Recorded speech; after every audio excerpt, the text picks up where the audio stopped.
మీనరాశి వారికి గ్రహగతులు చాలా మెరుగవుతూ ఉన్నాయి.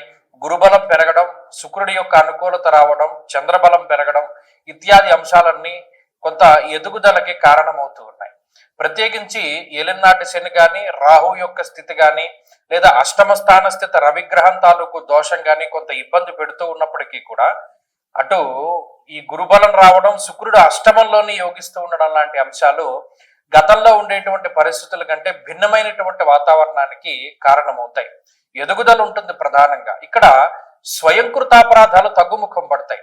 అనుభవపూర్వకమైనటువంటి జ్ఞానం వస్తుంది. గతంలో దేని వల్ల మనం ఇబ్బంది పడ్డాం, ఏ విధంగా చేయడం వల్ల మనం నష్టపోయాం అనేటువంటి అంశాలన్నింటినీ దృష్టిలో పెట్టుకుని ముందుకెళ్తూ ఉంటారు. చాలా జాగ్రత్తగా నడుస్తారు. జీవన విధానంలో చాలా వ్యత్యాసం వస్తుంది.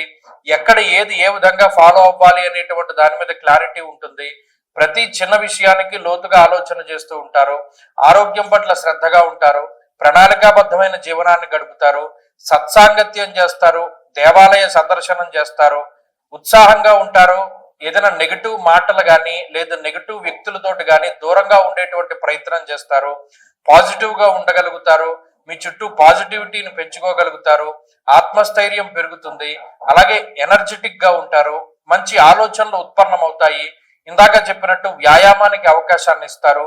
ఏదైనా పని వాయిదా వేసుకోకుండా ముందుకు చేద్దామనేటువంటి తత్వం పెరుగుతుంది. ఇలా జీవన శైలిలో చాలా మార్పులు వస్తాయి. ఎప్పుడైతే ఆ సరళలో మార్పు వస్తుందో ఆటోమేటిక్ గా భవిష్యత్తు అద్భుతంగా మారుతుంది. దానికి గురుడు కారణం. శుక్రుడు సపోర్ట్ ఇస్తారు. ఓ మోరల్ సపోర్టు. అంటే మీరు వాకింగ్ వెళ్తున్నారు, ఇది వరకు ఒక్కళ్ళే వెళ్ళడం వల్ల ఒక రౌండే వేసి వచ్చేసేవారు. ఇప్పుడు మీకు తోడు దొరుకుతారు. వాళ్ళ వల్ల 3-4 రౌండ్లు ఎక్స్ట్రా వేస్తారు. అలాగే మారల్ సపోర్ట్ దొరుకుతుంది, ఫైనాన్షియల్ సపోర్ట్ దొరుకుతుంది, ఉద్యోగంలో సపోర్ట్ దొరుకుతుంది.